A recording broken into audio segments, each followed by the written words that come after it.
Enzo Mugoni al telefono dei due di Via Venturi, con grande piacere torna questo piccolo grande uomo che lì nel Nord Sardegna, ma direi in giro per l'Italia, fa tante belle cose perché è di rientro da un tour romano. Buongiorno Enzo. Buongiorno Enzo, ben trovato.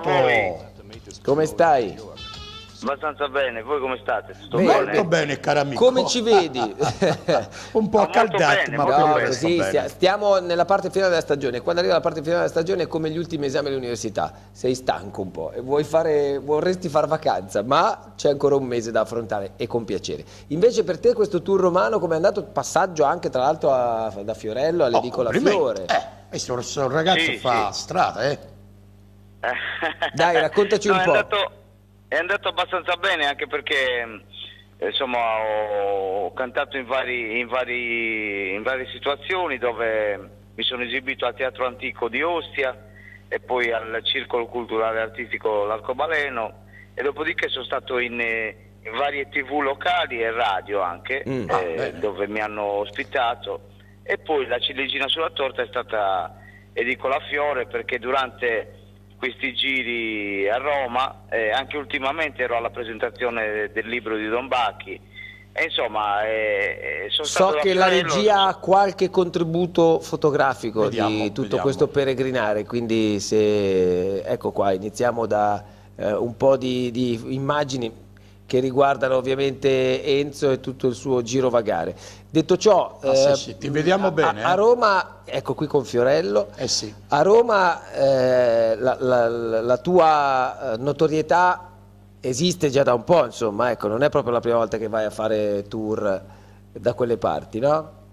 Sì, sono stato già un po' di anni già che vado, e soprattutto anche al Gremio dei Sardi, dove si riuniscono tantissimi sardi, e poi ultimamente ho avuto questa opportunità di lavorare anche per il Circolo Artistico Romano, dove mi sono esibito, c'era tantissima gente, e per me è stato un grande onore, insomma è una bella emozione.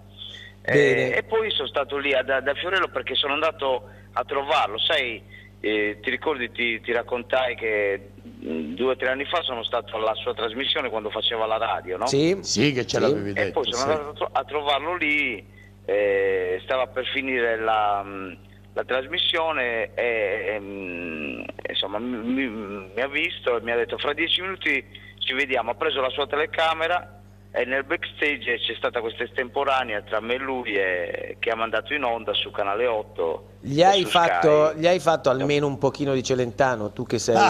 Sì. Il vero, lo imitatore. Beh, no, per lui eccellenza. è Anche amico, e tanti altri, però lui è sicuramente uno di quelli per più eccellenza, identificativi. Senti, ci lasciamo così con qualcosa a cappella di Celentano? Sì, proprio guarda, è veloce. successo così, che a un certo punto lui mi ha detto: guarda, c'ho il tuo CD in macchina, sia di inediti sia delle imitazioni di Celentano. Allora io ho preso la palla al balzo, e lì tutto quello che è stato fatto è andato in onda, e io le ho fatto: ama mia, imperdonabilmente sì, con la tua vita nella mia, ricominciando da qui. E secondo me è forte, è forte. Forte. Grande Enzo, ti Grazie, aspettiamo in Enzo, studio. Tanti auguri, ti vogliamo qui, E bene. non bisticciate voi due, No, ormai non ti il preoccupare. bisticcio è il pane quotidiano, tu le sai queste cose. Se in realtà non facessimo questo, ci Non ci saremmo sarebbe- già annoiati e Sì. ci saremmo già separati come una coppia vera, capisci? Abbi pazienza, dai.